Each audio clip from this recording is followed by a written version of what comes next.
Ladies and gentlemen, across America and around the globe, welcome to the AGN TCL Streaming News Network, home of America's good news to the world.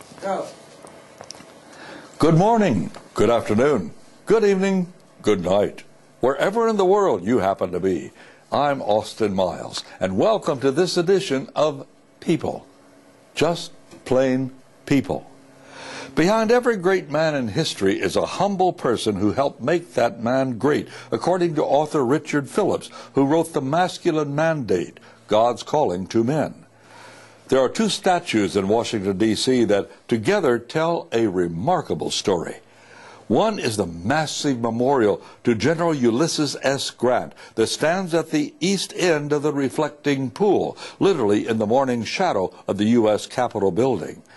Visitors can hardly miss this majestic depiction of the legendary general atop his war stallion. Grant's military leadership was decisive to the Union's victory in the Civil War, and he is considered a symbol of the force of human will, an icon of the strong man who stands against the storm when all others have shrunk back. Some 2.5 miles away is a pleasant but nondescriptive city park, and in that stands a more commonplace memorial. The statue of this lesser-known Civil War figure, Major General John Rawlins, has actually had 8 different locations and is hardly ever even noticed by visitors. Rawlins had been a lawyer in Galena, Illinois, where Grant lived just prior to the war, and he became Grant's chief of staff. Rawlins knew Grant's character flaws, especially his weakness for alcohol.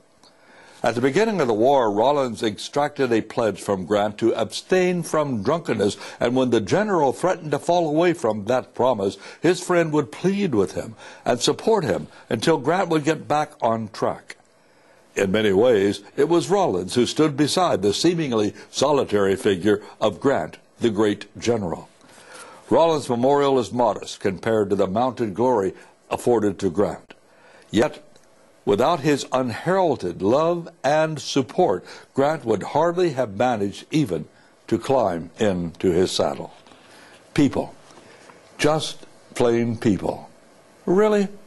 Maybe not. Everyone has a seed of greatness within, without exception. It takes a little watering and harvesting to bring it out, but it is there nonetheless.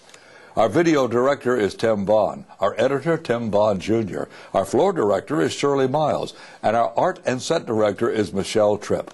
And I'm Austin Miles. God bless you, and may all your prayers be answered. Amen.